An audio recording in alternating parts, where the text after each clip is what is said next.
So let me tell you a story. This story relates to how do we develop all those capabilities that we discussed before. One day, two woodcutters argued which one of them would cut more wood during the day. In the morning, two men took their positions. First, they worked at one speed, but in an hour, one of them heard that the other one stopped cutting trees. Realizing that this was his chance, the first woodcutter started to cut trees with double effort. 10 minutes passed and he heard that the second woodcutter started to work again. So they were working almost synchronously. When the first woodcutter heard that his opponent again stopped, so the first woodcutter again continued working, feeling the smell of victory. Yes, I'll be defeating the other guy. This lasted all day long. Each hour, the second woodcutter stopped for 10 minutes and the other one continued to work. When time expired, the first woodcutter, who worked without any stopping, was absolutely sure that he was the winner. However, he was very surprised to know that he did not win. How did that happen? He asked the second carpenter. Each hour I heard you had stopped the work for 10 minutes. How could you cut more trees than I? It is impossible. The winning woodcutter replied, well, it's very simple. In fact, each hour I stopped the work for 10 minutes, and when you were cutting the trees, I sharpened the axe. Sharpening the saw is about self-renewal in the 4 areas of life. So to be successful, we have to not only work, but also we have to take time for self-renewal. Our physical aspect, our social and emotional aspect, our mental aspect, and our spiritual aspect. We need to renew ourselves continuously.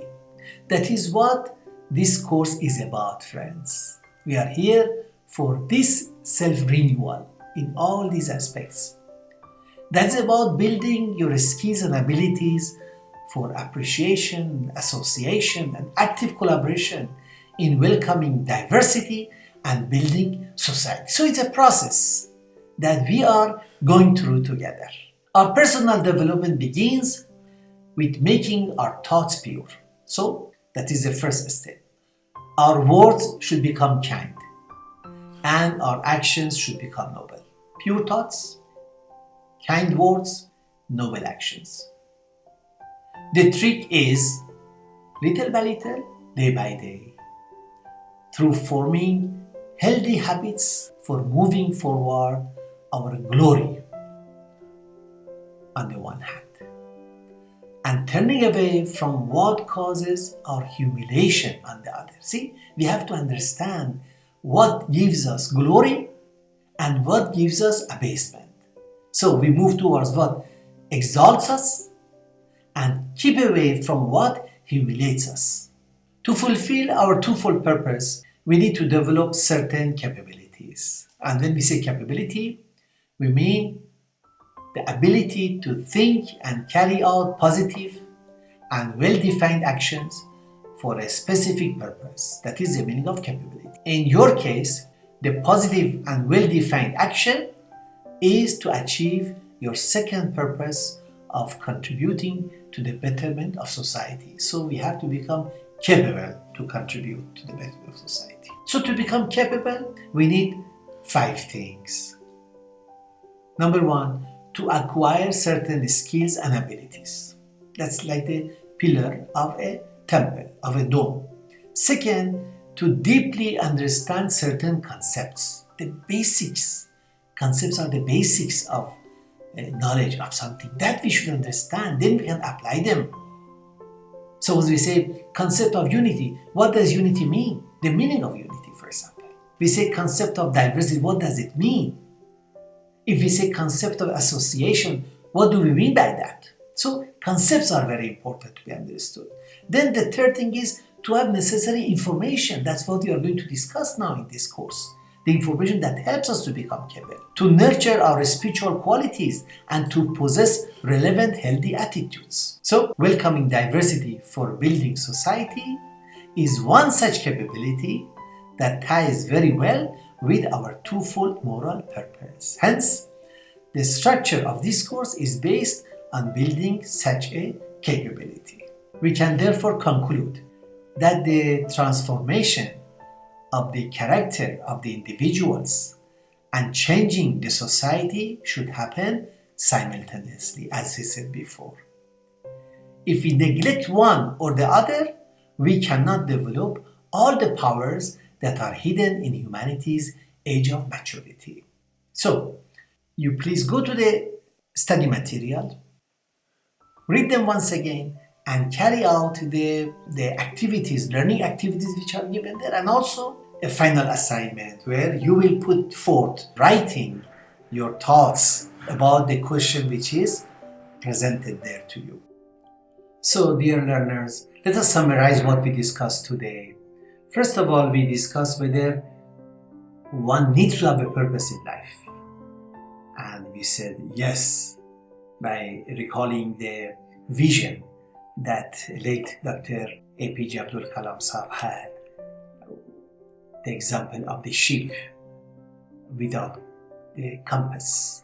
So our purpose and our values give the compass, the direction that we need to move. Otherwise, our ship will just wander in the ocean and sink without reaching anywhere. We also discussed that where should be the focus of our purpose. We said there are two focuses, two foci. One is personal development, that is our moral and intellectual development, that requires our daily effort. And we said what kind of efforts we need to do. And then the second one is the focus of our contribution to the betterment of the society, to building a better world. And for that, we require to build our capabilities. Therefore, we have this course to build our capability, to welcome diversity, and to build society. And when we say capability building, that means there are 5 elements that help us to build our capability. Number 1, we need to have some skills. So each of the lessons that we have actually help us to develop a skill. The second one is that certain concepts, fundamental concepts, should be clear for us so that we can apply them. Otherwise, I apply differently, you apply differently, then where will unity come?